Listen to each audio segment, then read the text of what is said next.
O resultado parece positivo. Depois de 2 anos seguidos em queda, o IDH, o Índice de Desenvolvimento Humano, voltou a crescer e atingiu o patamar mais alto, o mesmo de antes da pandemia. Isso se a gente olha a média mundial. Mas quando a gente analisa de perto os dados, um problema chama atenção: a desigualdade. Por exemplo, se você é uma pessoa que nasceu na Suíça, você tem uma expectativa de vida de 84 anos, mas se você nasceu na Somália, a sua expectativa de vida é de 56 anos. Essa discrepância entre os países mais ricos e mais pobres tinha caído nos últimos 20 anos, mas agora voltou a subir. Os analistas dizem que o mundo está numa encruzilhada, diante de problemas globais e transnacionais como pandemia, mudança climática e guerras, e ao mesmo tempo está cada vez mais polarizado e com tendências populistas e nacionalistas. Nesse vídeo eu vou te falar um pouco mais sobre o resultado do Índice de Desenvolvimento Humano, medido pela ONU nesse ano, inclusive com os dados do Brasil, e quais as perspectivas que os especialistas veem no horizonte para a gente sair do que eles chamam desse impasse mundial.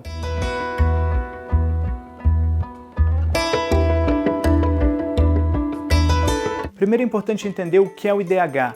O índice começou a ser medido nos anos 1990 e teve como idealizador o economista paquistanês Mahbub-ul-Haq. Ele queria mudar o foco das políticas de desenvolvimento de um olhar muito fixado no PIB e ir para uma atenção maior ao bem-estar individual das pessoas. Por isso, o índice leva em conta a expectativa de vida, a educação e a renda per capita dos países, e varia de 0 a 1. O país mais bem colocado é a Suíça, com um índice de 0,967. O último no ranking é a Somália, com 0,380. Ao todo, 193 países foram analisados nesse ano, com dados referentes a 2022. Mas e o Brasil? O Brasil aparece mais ou menos no meio do ranking, na posição 89, com um nível de desenvolvimento humano classificado como alto, e com uma grande evolução quando a gente olha de 1990 para cá. A expectativa de vida subiu quase 7 anos e meio e agora está em 73,4 anos. Em 1990, o brasileiro passava em média 3,7 anos na escola. Agora isso subiu para 8,3 anos. E a renda per capita por ano atualmente é de 14.616 dólares. Isso fez com que o Brasil aparecesse com um IDH de 0,760. A má notícia é que isso ainda é menor do que o nível de antes da pandemia. E o Brasil não está sozinho. A maioria dos países em desenvolvimento e pouco desenvolvidos ainda não voltou aos níveis de antes da Covid-19. Já os membros da OCDE, uma organização que reúne os países mais ricos do mundo, todos eles já estão em um nível de desenvolvimento humano maior do que o de antes da pandemia. Por isso que a diferença entre os países mais ricos e mais pobres voltou a subir depois de 20 anos de redução. E o relatório afirma que esse progresso desigual está deixando não só os mais pobres para trás, mas alimentando também a polarização política numa escala global. E para explicar o contexto e as perspectivas do resultado do IDH, a ONU junta também outros dados. E cita, por exemplo, que 9 em cada 10 pessoas dizem apoiar a democracia, mas ao mesmo tempo mais de 50% das pessoas apoiam líderes que enfraquecem regimes democráticos. Essa quantidade nunca foi tão alta. É um paradoxo perigoso e resulta em governos que não são capazes de resolver os grandes problemas atuais, que são transnacionais. Por exemplo, epidemias, aquecimento do planeta, microplástico nos oceanos, são questões que afetam o planeta como um todo. As guerras também entram nessa categoria e também estão se espalhando. Olha esse gráfico. A curva azul escuro representa a quantidade de mortos em guerras e azul claro de deslocamentos de pessoas pela mesma razão.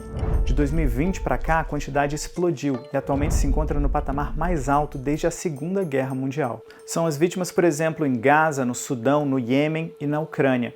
E o IDH dos ucranianos já mostra isso. O país voltou para o mesmo patamar de 2004. E em 2022, a expectativa de vida por lá caiu 3 anos. Mas então você deve estar pensando, o que fazer para resolver esses problemas globais? A palavra-chave sugerida no estudo é multilateralismo. É buscar soluções para um aumento na cooperação global entre países e órgãos internacionais. E no estudo são citadas 3 ideias. Primeiro, buscar interesses em comum entre os países. Em tempos que se fala tanto em polarização, é preciso focar nos consensos. Segundo, são políticas de empoderamento dos indivíduos. Existe uma desilusão com o sistema. 2/3 das pessoas acreditam não ter qualquer influência nas decisões dos governos. Por isso, os especialistas argumentam que é fundamental tomar medidas que deem mais voz e aumentem a sensação de que o cidadão pode sim fazer a diferença. E a terceira é o que o estudo cita como uma arquitetura do século XXI para a cooperação internacional, a fim de fornecer bens públicos globais, ou seja, a criação de uma estrutura que apoie, por exemplo, o fornecimento de fundos para mitigar os impactos das mudanças climáticas, ou uma estrutura mais moderna para evitar futuras pandemias. Enfim, causas comuns que interessem a todos os países. E você, o que você achou das sugestões do estudo? Escreve aqui pra gente nos comentários. A gente vai continuar acompanhando esse assunto. A Deutsche Welle é a rede internacional de notícias da Alemanha. Para mais vídeos como esse, se inscreva no nosso canal no YouTube.